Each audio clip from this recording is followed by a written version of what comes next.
хуулийн дагуу сангийн сайдын өөр саналаа илэрхийлэх боломж олгож байгаа талархлаа. За улсын их хурлын гишүүн өвчин нарын санаачилсан нийгмийн даатгалын тухай хуульд оруулах өөрчлөлтийн төсвийн нөлөөлөлтийн залтуудын талаар та бүхэнд мэдээлэл өгье. За нэгдүгээр хоол унааны хөнгөлөлтөнд шимтгэл ногдуулахгүй байх. За энэ өөрчлөлт орсон даруйд төсвийн нөлөөлөл нь 891 тэрбум төгрөгийн төсвийн ачаалал ирэх нэ.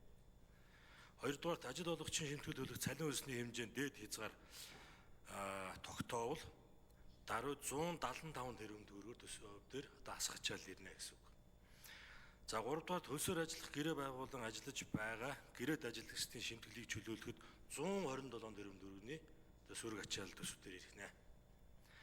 За ингээд нийтдээ 197 тэрбум төгрөгөөр нийгмийн даатгалын сангийн орлого буурна гэсэн үг. За ингэсэн тохиолдолд нийгмийн даатгалын сангийн зарлагын маань ингээд 20% ингээд бууруулах шаардлагатай эсвэл ийм хэмжээгээр санд төсвөөс татаас олгох буюу татвар төлөгчдийн нуруунд дээр энэ ачаал одоо ирэх ийм эрсдэл үүсгэр байна. Тиймээс энэ хуулийн төслийг дараах үндэслэлүүдээр дэмжих боломжгүй байна. За мөн засгийн газар дээрээс ч мөн саналаа хөргүүлсэн байна.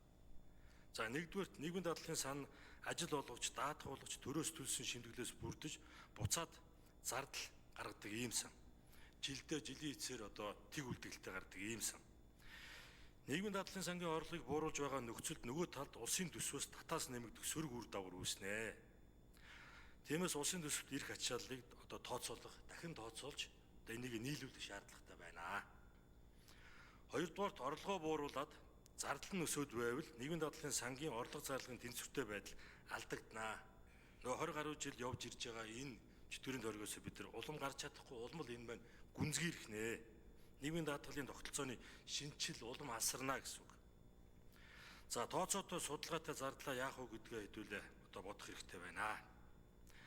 Тийм учраас одоо энэ нийгмийн даатгалын сангийн зардлын одоо нэмэгдээд ингээд алдагдал нь улам одоо өсөх юм бол одоо 3 ийм сөрөг арга хэмжээ авахаас аргагүй болно. Эсвэл одоо нэгдүгээрт ажилтны шимтгэлийг одоо нэмэгдүүлнэ гэсэн үг. Эсвэл тэтгэврийн хэмжээг бууруулах шаардлагатай болно. Тэтгэврийн хэмжээг нэгж тэтгэвэр авахч төр 20 хүртэл хуваар бууруулах шаардлага үүснэ. Эсвэл одоо төсөөс өгж байгаа татаас нэмэгдэнэ.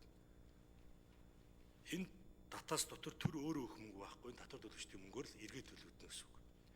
Нэг талаар татвар төлөгчдийн ачааллыг бууруулад нөгөө талаар нэмжээнэ л гэсэн үг. Иймэрхүү хүнд нөхцлүүд үүсгэр байна. За тийм учраас удахгүй татварын багц хуулийн шинжилттэй хамтдаа нийгмийн даатгалын багц хуулийн шинжилт засгийн газраас өргөн баригдана. Тийм учраас одоо улсын их хурлын гишүүн өвчин нарын одоо өргөн барьж байгаа энэ хуулийн өөрчлөлтийг засгийн газраас өргөн барих багц хуулийн өөрчлөлтөд нэгтгэхэд одоо улсын их хурлаар засгийн газраас хамтарсан ажлын хэсэг гаргаад энийг аль нэг тал руу шингээгээд ингээд өргөн барихтаа цуг өргөн барья гэсэн ийм санал ийм шийдэлтэй байгааг хүлээж авна уу. За тийм учраас одоо за ингээд нийгмийн даатгалын та бүхний өргөн барих гэж байгаа хуулийн төсвийн нөлөөлөл дээр 1.2 их найд. За нөгөө татварын багц хуулийн дээр чи бараг 4 их найд байгаа. Ингээд 5 их найдыг ойрын жилүүдэд төсөв маань өөрөө дийлэхгүй. Алдагдaltaгүй төсөвтэй үед 5 их найдын алдагдлыг бид нар шингээх боломжгүй болж ирнэ. Тэгэхээр энэ шинжилгүүд маань цаашаа улам алсраад ойрын жилүүдэд хийх боломжгүй болно шүү.